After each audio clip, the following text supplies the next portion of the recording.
Good morning. It's about 6 a.m. We're getting ready to get the kids loaded up in the car. I'm gonna go load up the van, get a couple supplies in the back of the van for the trip today. Stephanie and the kids made some muffins and some breakfast stuff. I'm making some coffee real quick, and then we're gonna be on the road. So, all right, so a couple of things I didn't get done last night. Of course, I'm gonna get the back of the van unloaded. I need to put 2 bales of hay in it, and then I need to make this lane really quick so that as soon as we get her here, we can unload her as fast as possible.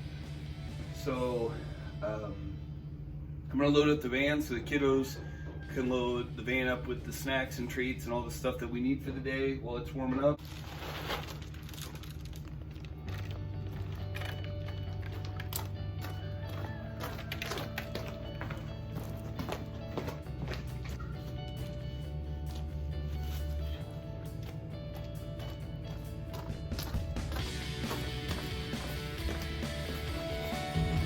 I'm gonna go grab 2 bales of hay. I'm gonna grab my farm jack just in case either the trailer or the van has a flat tire.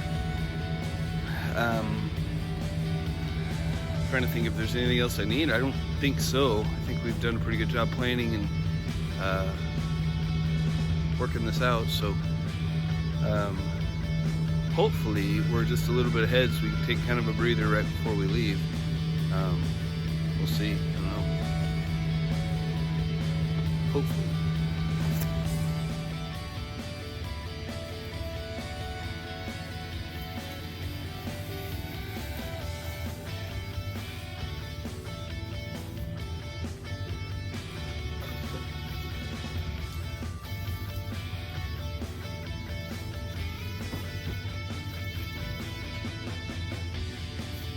Alright, so I had a miscalculation on angles. The gate that I put on last night will not swing open enough to let her pass through to where we can close it. It should have been hinged the other way, but that's not the way it was made. So I'm actually gonna have to take the gate off and put the gate back on when she's inside. So we're just gonna set up the panels that we have, and we'll just kind of work from there, and then we're pretty much done in here. So here's the lane going in. Some of the hay that I spread out last night. That's her doorway to the outside. Some buckets on the wall. So, just gonna walk you backwards. This will be her thin lane. She kind of goes down right through my tool room. We'll be able to back the trailer up right to the edge. Right here, open the door and let her out. She'll just walk right in there by herself. She won't need any assistance at all. She'll know right where to go. She just wants to get away from us. So I think we are basically done for the time being. So I think we're gonna load up the car and get going. All right, so here we are. We're about, I don't know, 15-20 minutes from leaving to go get the trailer from the rental place. We're actually ready about 20 minutes early, which, like, you know, never happens with 7 kids. Like I said before, this is the first for us. We've never done this.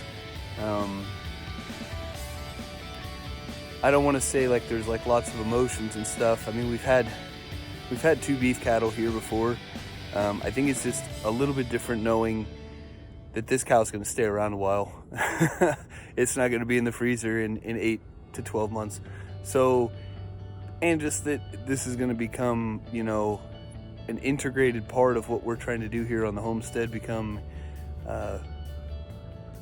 more in touch with our food, having more control over what we eat and drink, and not being mandated or forced to eat something just because all that's, that's all that's at the grocery store. So, not self-sufficient by any means. I actually hate that word. We can go into that someday. But yeah, getting ready here. So, super excited. The kids are excited. Stephanie's excited. Until we're driving for about an hour and everyone's asking if we're there yet. So.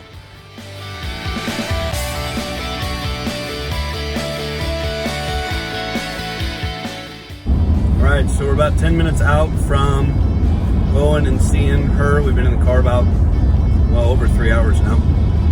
So, you guys ready to get out? Yeah. Yeah. What are you? Yeah. Definitely ready to be done.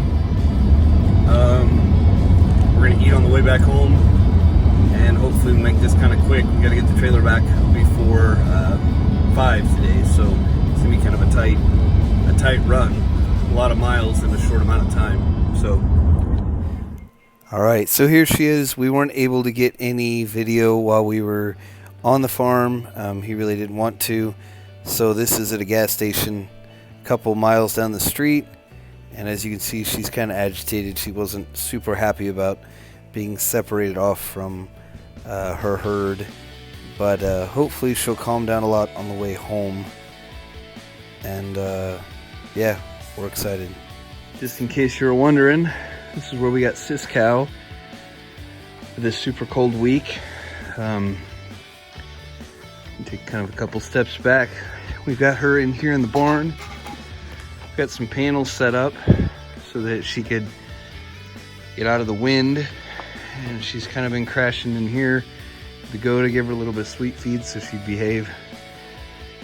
So yes, it's not super windy right now, but at least gets her out of the wind. She seems pretty content. She's filling out pretty nicely and getting pretty big.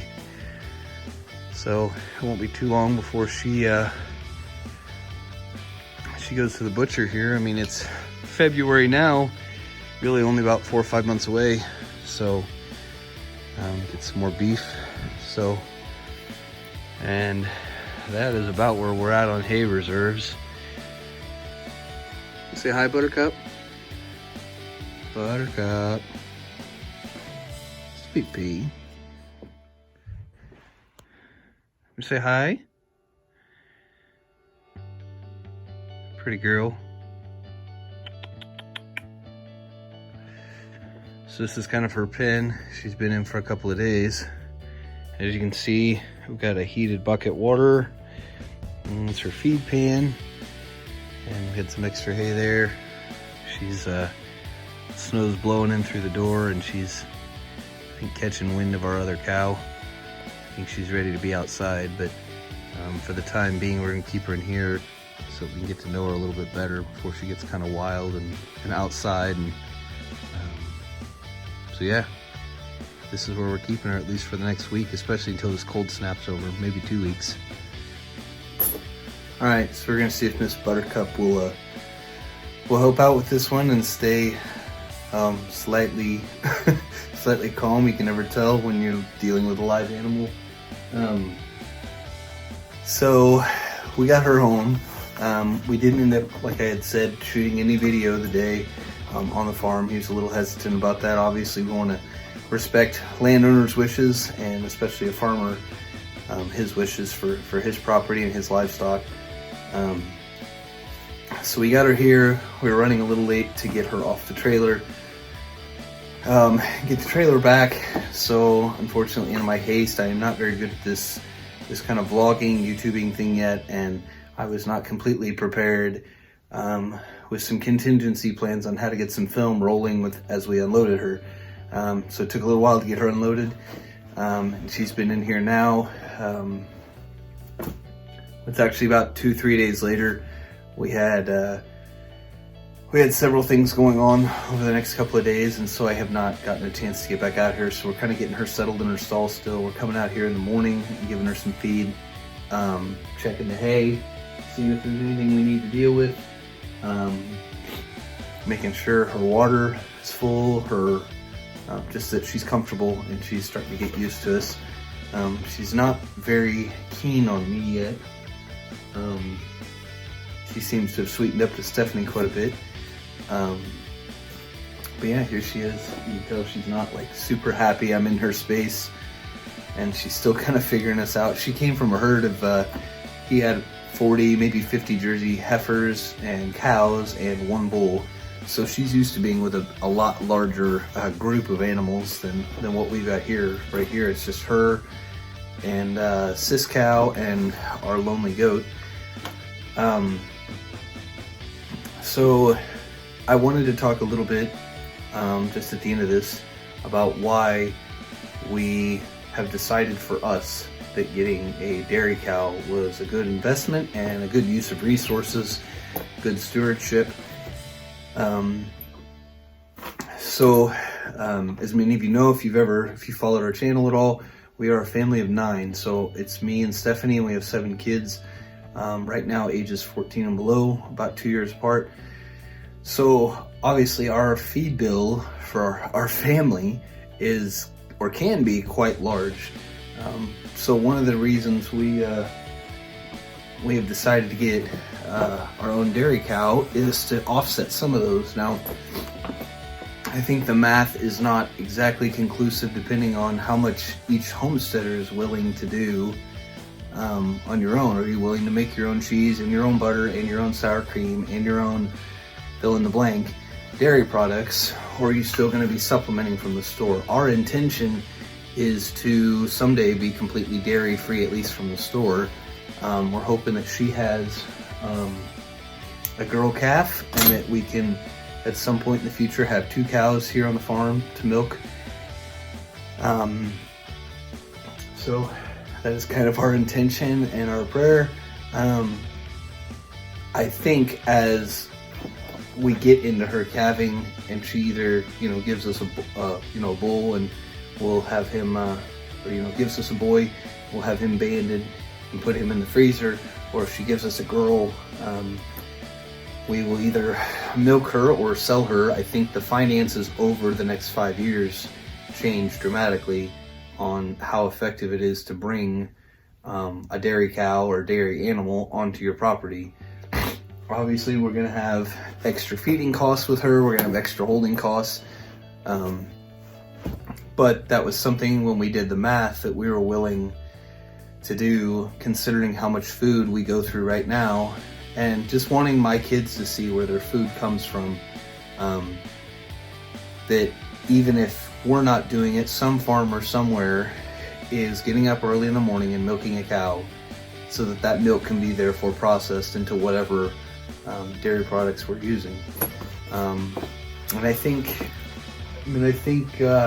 beyond just the financial aspects, I think having an animal on property that requires a little bit more maintenance and upkeep and chores, I think builds life skills in our kids. And whether or not they decide to keep a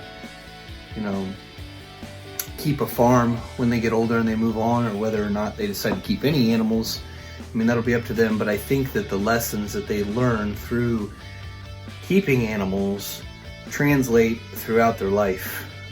I don't think it's an isolated skill set, learning how to do chores and learning how to use logical thinking skills and reasoning skills as to plan your day, plan your chores, plan your time, plan efficiency. I think all those things come into play, and I think animals are a great way to learn that. So therefore we have decided, at least for now, always subject to change, that a dairy animal, that was our next step. That's where we're at. We're already doing our own meat chickens and our own eggs. We've had pigs here before that we butchered. We had a steer that we butchered for meat. Hey, sweet pig, you all right? She's at least standing still. So we've done some of the other processes, but this was the next step for us. I'm not a goat person, so this is where I knew we were going. So, come here. Come here, baby. Yeah, like I said, she's not a fan of me right now, or hasn't been yet. So yeah, this is going to be a learning curve for us. We've all, excuse me, we've obviously read a lot, we've watched a lot, we've studied a lot, we've thought a lot about this, and we're super excited to finally be here. So we will see how this all works out. If I could though, get you guys to like and subscribe this video. We're obviously gonna, as we follow along in our process, we're gonna document it for everybody. I'd love to hear feedback. questions, answers. If you'd like something more specific about her or why we chose a Jersey or any of those things, those videos might be up and coming if we get enough response. But other than that, I think that's kind of a wrap for this one. Hopefully she will warm up to us. I know she will, but hopefully she'll warm up to us a lot here in the next couple weeks, couple days, and become, you know, just an integrated part of what we're doing here. So we're just totally excited and totally looking forward to this next step in our journey of homesteading. So like I said, like, subscribe, leave some comments below, let me know what you think, and we will see you guys on the next one. Have a good day, guys. We'll see you. Bye-bye.